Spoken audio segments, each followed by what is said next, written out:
Hi, I'm Jason. Welcome to another quality video from ApplianceVideo.com.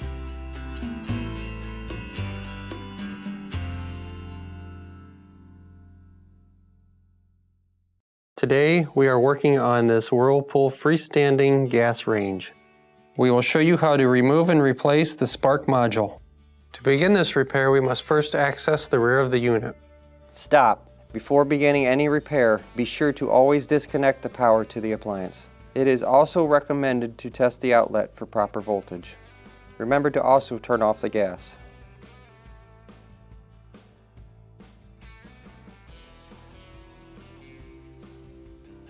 Now that we're at the back of the unit, let's remove the cover over the spark module.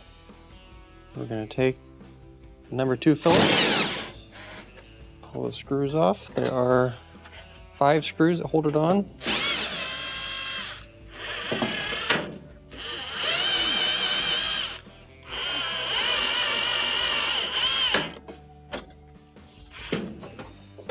Pull the cover off and then set it aside.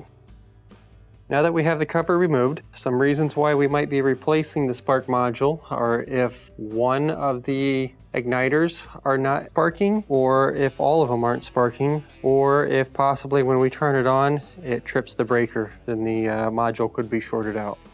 To test the spark module, what you're going to want to do is get your meter, set it to AC voltage. With your unit plugged in, you're going to turn on your gas valve to where it's sparking, and you're going to check for power coming in. And on this particular model, it's going to be this red and white wire. You're going to check for 120 volts. So we have 120 volts here, so we know that we're getting power from our switches. So if for some reason we were getting power there and it was not sparking, what we're going to do is replace the module.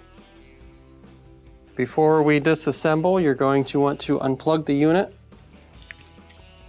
And this would be a good time to take a picture of the wires in case you can't remember where to put them. What we're going to do is go through and unplug all of our igniters. And then our power wires coming in.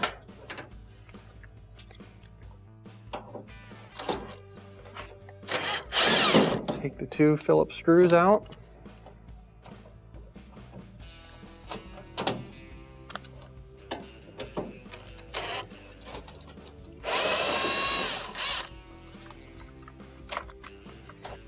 Remove our spark module and set it aside.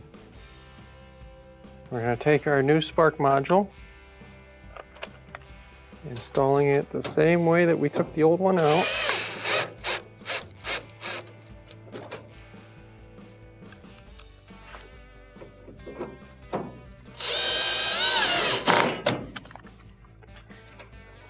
Now we put all of our wires back the same way that we took them off. If you can't remember, that's why we take that picture.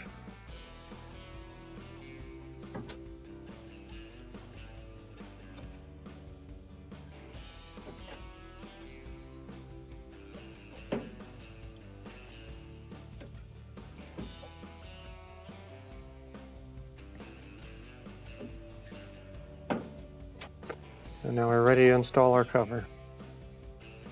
To install our cover, we're going to install it the same way we took it off. Lining up our holes in the frame here, we're going to start installing the screws.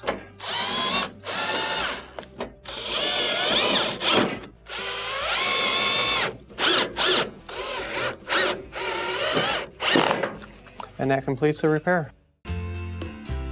Thank you for watching another quality video brought to you by ApplianceVideo.com.